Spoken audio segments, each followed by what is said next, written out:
Candlestick Park first opened in 1960 and was the home to the San Francisco Giants all the way until 1999. This is how the stadium looked when it first opened, which was similar to some other stadiums that were built in that area around the time.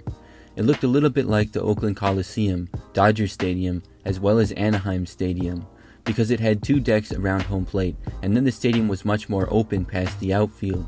But in 1970, the 49ers moved in and the stadium became multi-use. They took out the grass, put in turf, and added many more seats. This caused it to look really weird for both sports. The shape looked weird, and there was also a very large amount of foul ground for baseball. Because of this, many of the seats were really far away as well. It could also get very cold and windy there. As the stadium got older, it became outdated, which added to the problems. The Giants moved out in 2000 and into their current home of Oracle Park.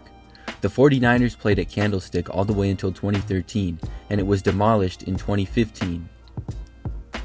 In 1969, the Seattle Pilots played at Sick's Stadium in Seattle. It first opened in 1938 as a minor league stadium.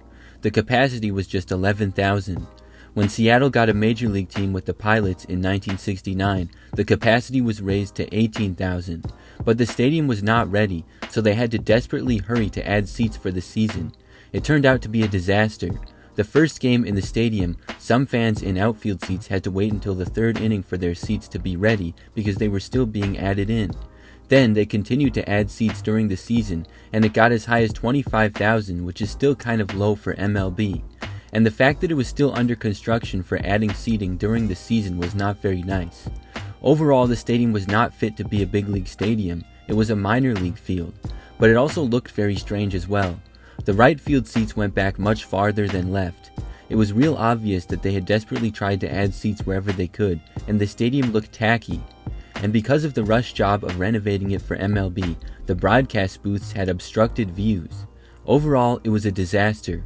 At the end of the 1969 season, the Pilots relocated to Milwaukee. Sick's Stadium went back to being a minor league ballpark, and it was demolished in 1979.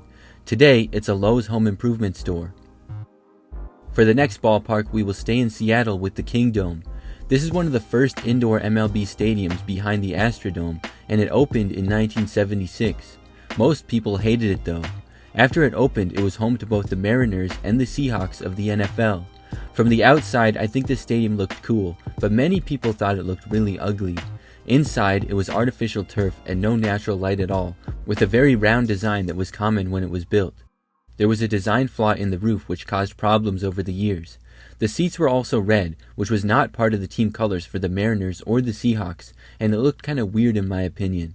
Overall, the stadium got outdated and ugly fast. I mean, just look at it for yourself. Very artificial and fake looking, and I can't imagine a team playing in anything like that today. The Mariners and the Seahawks both moved out in 1999, and in 2000 the stadium was demolished. The original home of the Montreal Expos before Olympic Stadium was Riverfront Stadium. It had been just a 3,000-seat facility that did not have professional baseball in it, but mostly youth baseball. When the Expos arrived, they raised the capacity to 28,000. This ballpark did not look like a big league stadium. It was basically one grandstand going down the baselines and around home. Then another one added in the outfield. In right field, it was pretty much just a wall and the scoreboard, and behind it was a swimming pool. There was no upper deck at all, and the stadium was originally intended to be temporary, that's why it looked so bad. However, it ended up being used all the way until 1976 when the Expos moved to Olympic Stadium. Riverfront Stadium ended up being repurposed, and today it's a tennis stadium and areas around it are used for other sports as well. Riverfront Stadium opened in 1970 and was home to both the Cincinnati Reds and the Bengals. This is a classic cookie-cutter stadium. It was very round, had artificial turf, and had red seats in the upper deck, green in the middle, and blue on the lower level. Here's a picture of Three Rivers Stadium, which we talked about in the last video. This was the home of the Pirates and the Steelers in Pittsburgh. And now here's Riverfront Stadium in Cincinnati. They look basically the same, and they both opened in 1970. That's why they were called cookie-cutter stadiums. Many of the same problems happened with these facilities. They were boring, too artificial, and became outdated fast. Most fans did not like them. Here's what the stadium looked like for football. Now, with Riverfront Stadium, the Bengals moved out in 1999, and for the final few years, just the Reds played there. When they did that, they opened the stadium up, taking out many of the outfield seats. They also took out the turf and added grass. However, it was too little too late, and taking out the outfield seats was more so for the construction of a new stadium. In 2000, they started building a new one for the Reds, and you can see it being built beyond the outfield walls here. After the Reds moved following the 2002 season, the stadium was demolished just months later in 2002. Next, we have Veterans Stadium. No, this is not another picture of Riverfront Stadium. This is yet another cookie-cutter facility that first opened in 1971, so 1 year after the other two very similar stadiums. To be fair though, this stadium is not quite as rounded, but a little more square. From the inside, it looked mostly the same though. They too have pretty much the same design with several decks of seats, which were colored yellow, red, and blue. That was a really big trend back then, I guess. However, they did end up changing all their seats to a blue color. The Eagles football team also played in the stadium along with the Phillies, and the teams shared for many years. The Eagles moved out in 2002, and the Phillies moved out in 2003. Both teams got their own stadiums, and Veterans Stadium was demolished in 2004. Mile High Stadium in Denver is next. This was the original home to the Colorado Rockies when they first became a team in 1993. The stadium was mainly the home of the Denver Broncos of the NFL. It opened in 1948, and the Broncos had played there since 1960. But actually, the stadium was originally built for baseball, and minor league teams had played there. When the Broncos moved in, though, the stadium was expanded. Because of it going from baseball to baseball again, the layout looked really weird. The seats went way too high for baseball in some parts, and then it was completely open in center field. Overall, it was just very strange. The Rockies moved out in '94, and the Broncos moved out in 2000, and the stadium was demolished in 2002. In 1965, Turnpike Stadium opened in Arlington, Texas as a minor league baseball stadium. It had 10,000 seats, but in 1971, the Washington Senators moved to Texas and became the Rangers. They added 10,000 seats, and then continued to add on over the years, eventually getting the capacity to over 40,000. Now, the stadium was designed to attract a major league team, and to be able to convert to MLB, so it wasn't incapable of being a big league stadium. However, it still had problems, the main one being the heat. It was the hottest stadium in the league, and the temperature would regularly get well over 100 degrees. In Texas in the summertime, it gets very hot, and there was not only no roof, but really no shade at all.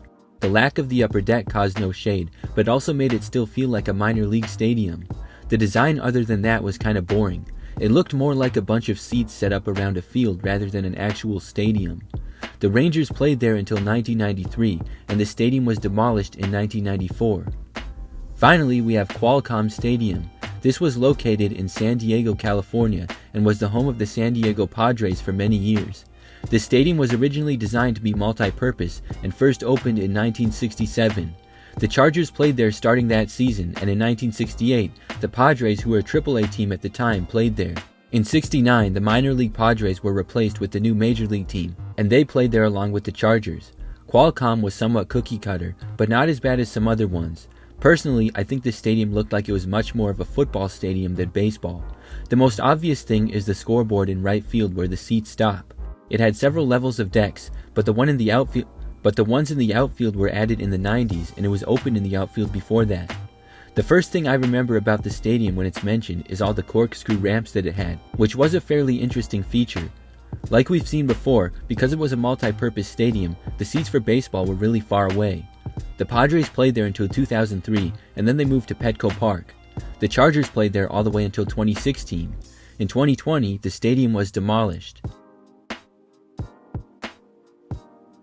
That's all for today's video. Thanks for watching, and we'll see you next time.